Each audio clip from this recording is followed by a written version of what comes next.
Había 500 personas en ese salón dorado. 5 hileras de candelabros iluminaban vestidos de seda y uniformes bordados. La música del vals llenaba cada rincón con dulzura falsa. Y Elena estaba en el centro de todo eso, sola, con el vestido azul hecho pedazos a sus pies, cubierta solo por su ropa interior blanca, mientras la risa de 100 personas le atravesaba el pecho como una flecha. Nadie se movió, nadie extendió la mano, nadie dijo una sola palabra en su defensa. Nadie excepto él, un joven apache de pie entre las sombras del fondo, que avanzó con pasos seguros entre la multitud que se abría a su paso. Se quitó la manta de los hombros sin decir una sola palabra y la envolvió a ella con toda la dignidad que el salón le había robado. Esta es la historia de cómo ese momento cambió 2 vidas para siempre. Elena Rosaura Vázquez nació en el rancho Cielo Dorado, en las afueras de Santa Bárbara, California, en el año de 1878. Era la hija menor de don Aurelio Vázquez, un hombre de tierra y orgullo que había construido su fortuna con las manos y la había perdido con las deudas. Desde niña, Elena supo que no era libre. Su vida pertenecía a los planes de su padre. Creció entre 2 mundos que no la aceptaban del todo. Para las familias ricas de la región, era la hija del ranchero arruinado. Para las familias humildes, era la señorita que se cree más. Elena cargaba esa soledad como quien carga una piedra invisible. Todos la veían caminar, pero nadie sabía el peso que llevaba. Su único refugio era el libro de poesías que guardaba bajo la almohada y el pequeño arroyo al pie del rancho donde se sentaba a escuchar el agua. Allí nadie le pedía ser diferente. Allí podía cerrar los ojos y soñar con un amor que no fuera un arreglo, con un futuro que no fuera una jaula dorada.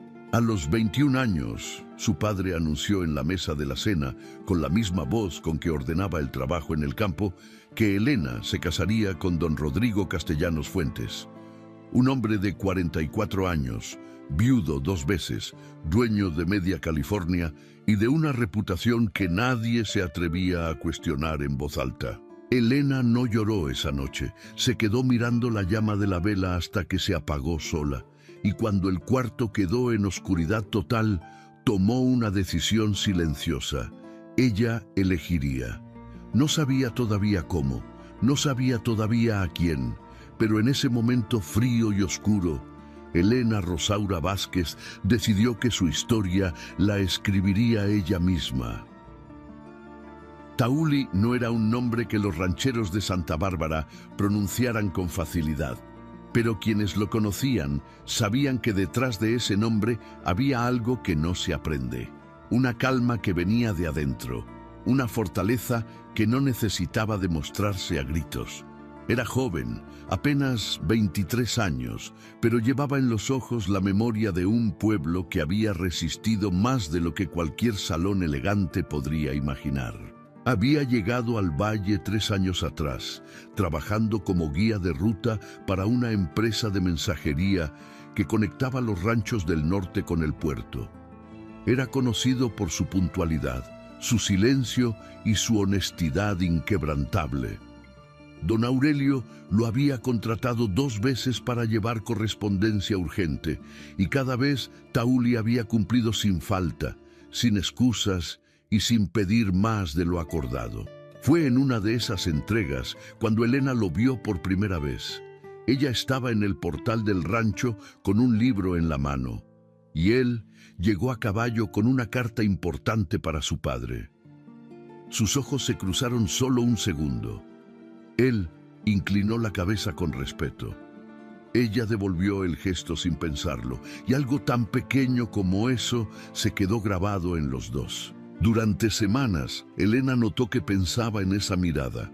No era la mirada de los hombres que la cortejaban con halagos falsos. Era una mirada que no pedía nada, que no prometía nada, que simplemente veía. Y ella, que estaba tan acostumbrada a ser mirada como un objeto o una posibilidad económica, No supo cómo lidiar con alguien que la miraba como si fuera una persona.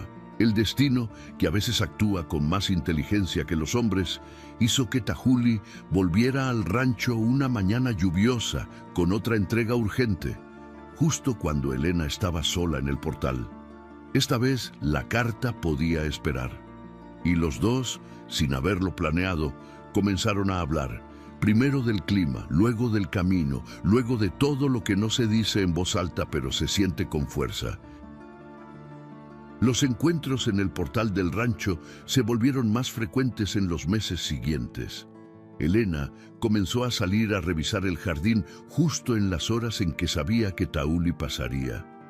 Él comenzó a elegir la ruta larga, la que pasaba por el rancho Cielo Dorado, aunque le tomara 20 minutos más. Ninguno de los dos lo admitía, los dos lo sabían. Hablaban de cosas simples y de cosas profundas, mezcladas sin orden. Él le contaba sobre los cañones del norte, sobre el idioma de las estrellas cuando uno duerme al aire libre, sobre los ríos que cambian de color según la estación. Ella le contaba sobre los libros que leía a escondidas, sobre los versos que memorizaba de noche, sobre la sensación de tener un sueño dentro del pecho que nadie más podía ver. Un día, bajo un sauce enorme a la orilla del arroyo, Elena le leyó en voz alta un poema que había escrito ella misma. Sus manos temblaban mientras sostenía el papel. Cuando terminó, hubo un silencio que duró varios segundos. Y entonces Tahuli dijo, con su voz tranquila y directa, «Eso es lo más hermoso que he escuchado en mi vida». Elena guardó ese momento en algún lugar dentro de ella donde nadie más podía entrar. Fue ese mismo día cuando Elena le habló del matrimonio arreglado con don Rodrigo. Le habló con honestidad, sin dramatismo. Le contó que no lo amaba, que nunca lo amaría, que sentía que casarse con él sería apagar la última vela que le quedaba encendida. Tahuli la escuchó sin interrumpirla. Cuando ella terminó, él no le ofreció soluciones ni promesas, solo dijo, «Tú sabes quién eres, Elena. Eso no te lo puede quitar nadie». En esa orilla de arroyo, sin que mediara ninguna declaración solemne, los dos comprendieron que lo que sentían era real. No era el amor de los cuentos rápidos, ni la atracción del momento. Era algo más lento y más firme, como los árboles que crecen despacio, pero se sostienen solos en las tormentas. Y esa comprensión, tan silenciosa como todo lo importante, fue el principio de todo. Don Aurelio Vázquez descubrió la situación un martes por la tarde, cuando vio desde la ventana a su hija caminando hacia el arroyo con el guía Apache. Algo en la forma en que Elena caminaba, con esa ligereza que él no le había visto antes, le dijo todo lo que necesitaba saber. Llamó a Elena esa misma noche y las palabras que usó fueron frías como el invierno. Le prohibió hablar con Tahuli, le ordenó concentrarse en los preparativos de la boda con don Rodrigo.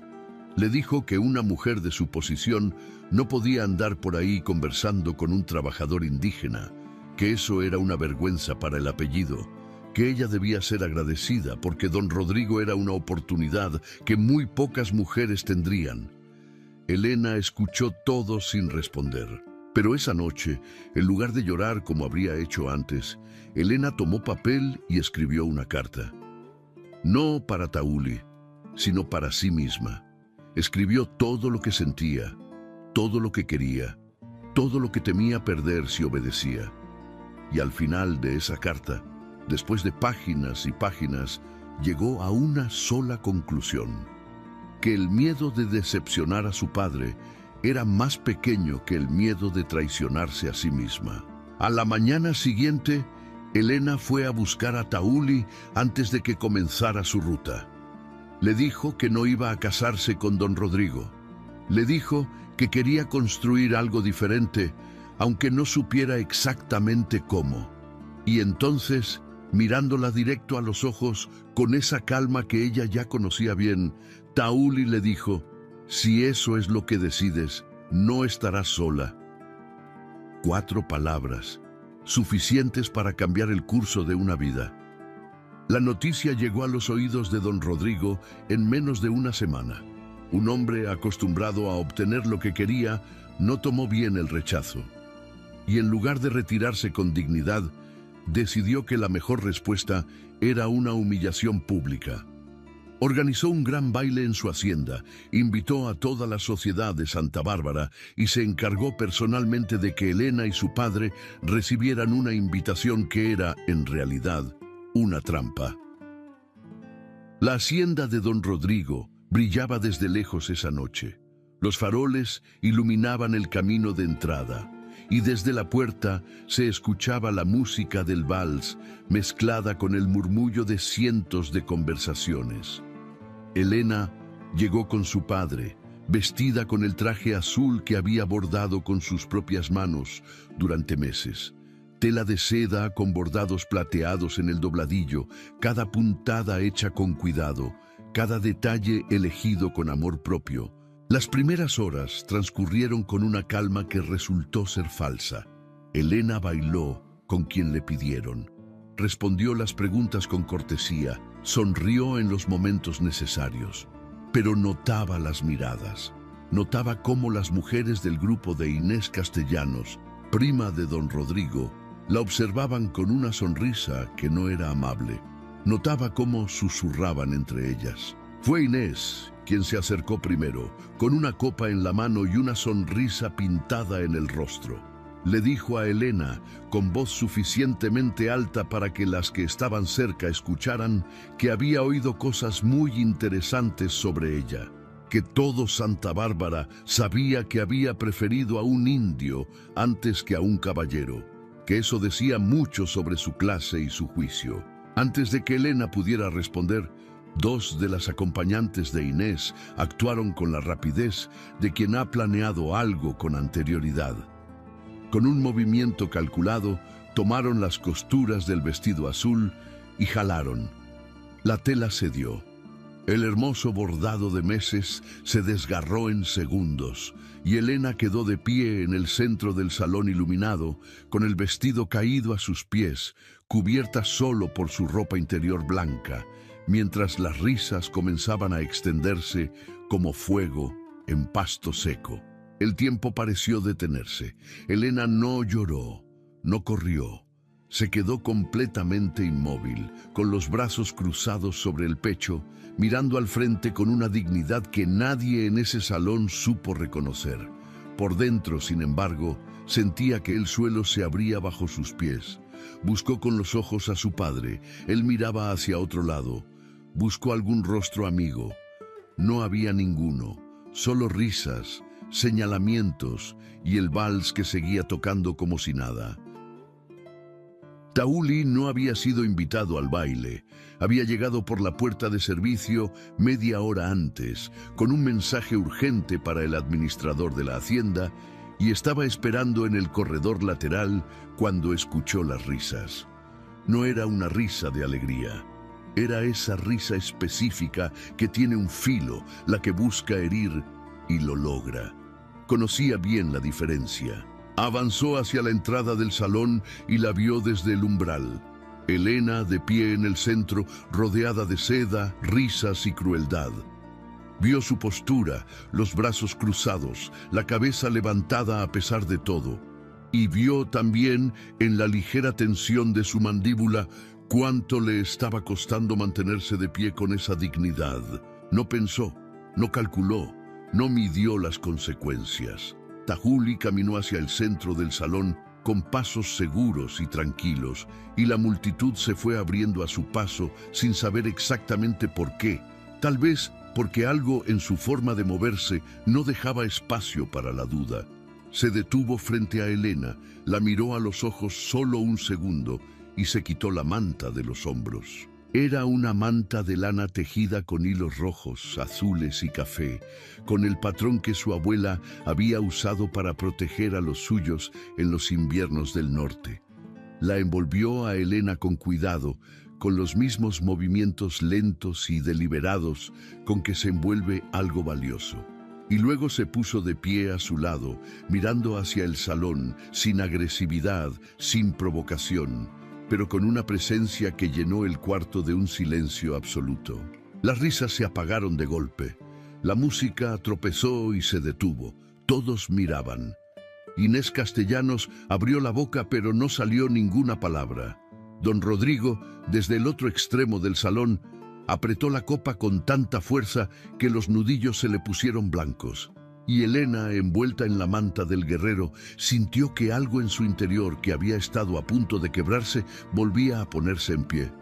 Una lágrima, solo una, le corrió por la mejilla. Pero esta vez no era de vergüenza.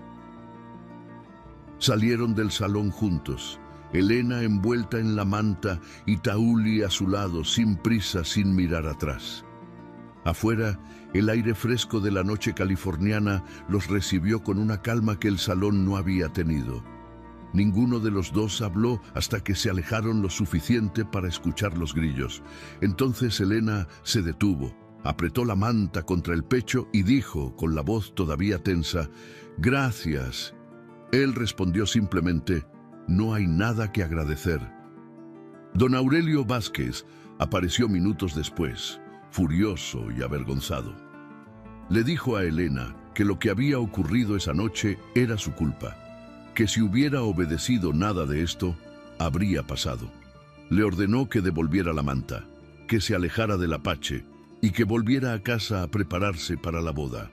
Elena lo escuchó hasta el final y luego, con una voz que no había usado jamás con su padre, respondió que no.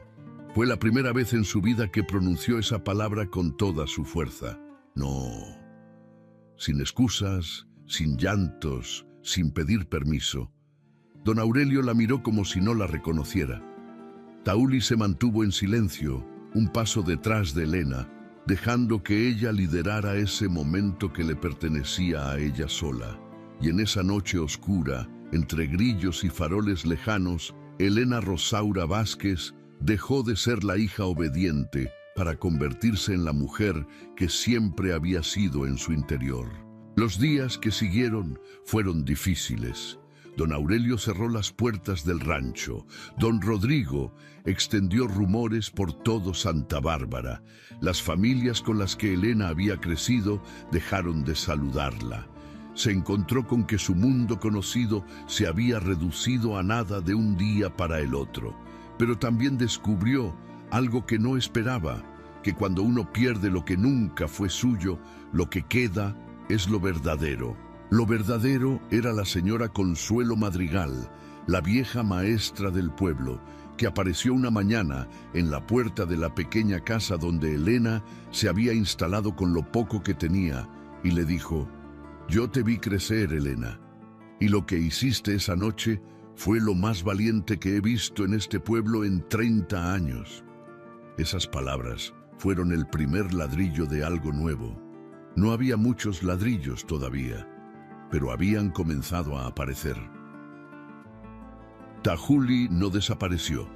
Eso era lo que muchos esperaban, incluyendo Elena en sus momentos de mayor duda. Esperaban que el escándalo lo alejara, que la presión social lo convenciera de retirarse, que la diferencia de mundos resultara demasiado grande. Pero Tajuli siguió apareciendo, con firewood en los días fríos, con alimentos cuando Elena no tenía, con su presencia tranquila en los momentos en que el silencio pesaba demasiado. Una tarde, sentados en el pequeño portal de la casa nueva, Tajuli le dijo algo que Elena jamás olvidaría.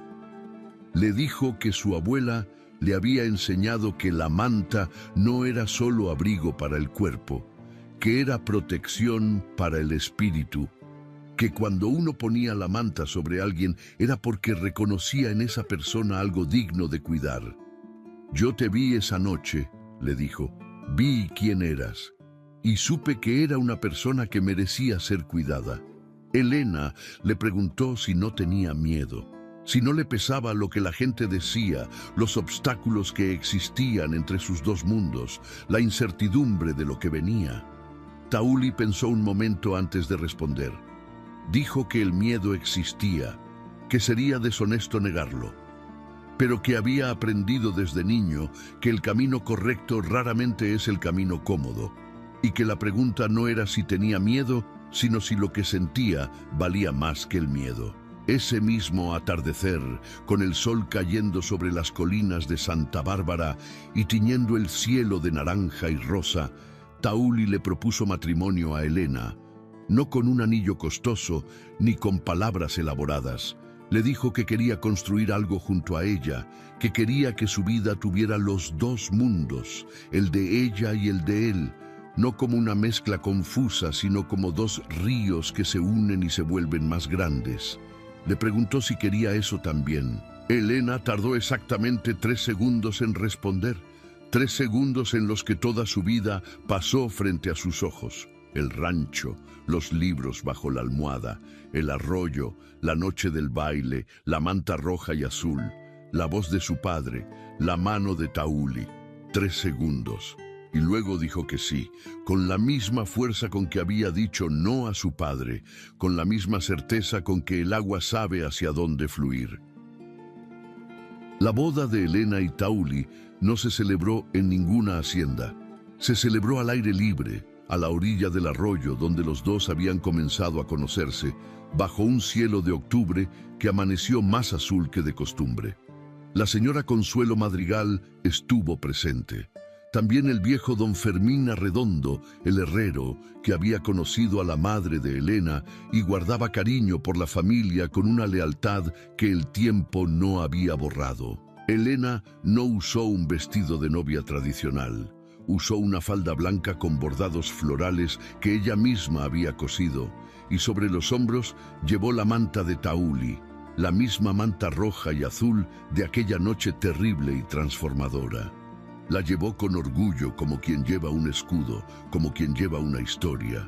Quien la vio supo que esa mujer había pasado por algo y había salido del otro lado con más dignidad de la que había entrado. La ceremonia fue conducida en 2 idiomas. Primero en español, con las palabras del padre Ignacio Velarde, el único sacerdote del pueblo que había tenido el coraje de aceptar unirlos. Luego Tauli habló en su propia lengua, con frases cortas y solemnes que la señora Consuelo después diría que eran las más hermosas que había escuchado, aunque no entendiera una sola palabra, porque el amor tiene una música que no necesita traducción. Don Aurelio no asistió. Mandó a través de un mensajero una carta de 2 líneas diciendo que no reconocería esa unión. Elena leyó la carta, la dobló con cuidado y la guardó en un cajón. No con rabia, con tristeza, sí, pero con paz. Había aprendido que amar a alguien no significa que ese alguien entienda tus decisiones, y que esperar aprobación para vivir la vida propia es la forma más segura de no vivirla. Cuando el sol comenzó a bajar esa tarde, los pocos invitados que había alrededor del arroyo levantaron sus copas. La señora Consuelo dijo un brindis que hizo llorar a todos. Por los que eligen el amor cuando el mundo les ofrece el miedo. Por Elena y Tauli, que sus raíces crezcan tan juntas que ningún viento las pueda separar. Elena apretó la mano de Tauli bajo la mesa.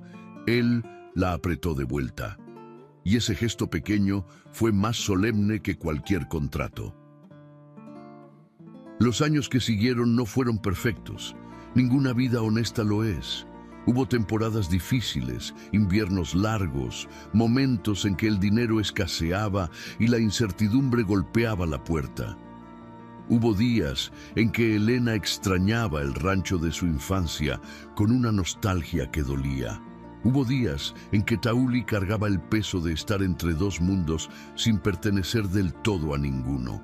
Pero nunca hubo un día en que los dos no supieran que estaban en el lugar correcto. Se instalaron en una pequeña propiedad al norte de Santa Bárbara, en un valle donde el río Tesoro pasaba cerca de la casa. Tauli construyó la cabaña con sus propias manos, piedra sobre piedra, viga sobre viga, con una paciencia que Elena admiraba sin decirlo siempre. Ella plantó un jardín donde convivían las plantas medicinales que había aprendido con Tauli y las flores que su madre le había enseñado de niña. Ese jardín era, sin que nadie lo dijera en voz alta, el símbolo de lo que eran los dos juntos. Tuvieron 3 hijos. La mayor se llamó Rosalba, por la madre de Elena. El del medio se llamó Aurelio, un nombre que Elena eligió sola una noche sin explicar demasiado. Y Tahuli aceptó sin preguntar, porque comprendía que hay amores complicados que no se cierran del todo y que eso también forma parte de una persona. El menor se llamó Nahuel, un nombre que venía del mundo de Tahuli y que resonaba en la casa como música nueva. Don Aurelio Vázquez llegó a la puerta de esa casa 4 años después de la boda. Era un hombre mayor, más cansado, con algo en los ojos que parecía haberse ablandado con el tiempo. Pidió hablar con Elena. Ella lo recibió en el portal, con Rosalba en brazos y los 2 niños jugando en el jardín. El viejo miró a sus nietos un momento largo y luego miró a su hija y dijo, con una voz que le costó mucho: «Me equivoqué». Solo eso. Elena le abrió la puerta y Tahuli, que había escuchado todo desde adentro, salió a recibirlo con la misma calma con que hacía todo. Le extendió la mano y lo invitó a pasar a tomar café. Esa tarde, alrededor de la mesa de madera que Tahuli había construido para que cupieran todos, la familia se sentó junta por primera vez. Afuera, el jardín brillaba con los últimos colores del otoño. Adentro, algo que había estado roto durante años comenzó lenta y silenciosamente a sanar. Eso es lo que hace el amor verdadero. No solo une a 2 personas, construye el mundo alrededor de ellas. Años después de aquella noche, Elena ya no temblaba por dentro cuando el mundo la miraba. La cabaña sencilla se había convertido en un hogar de verdad, con aroma a café, madera y futuro.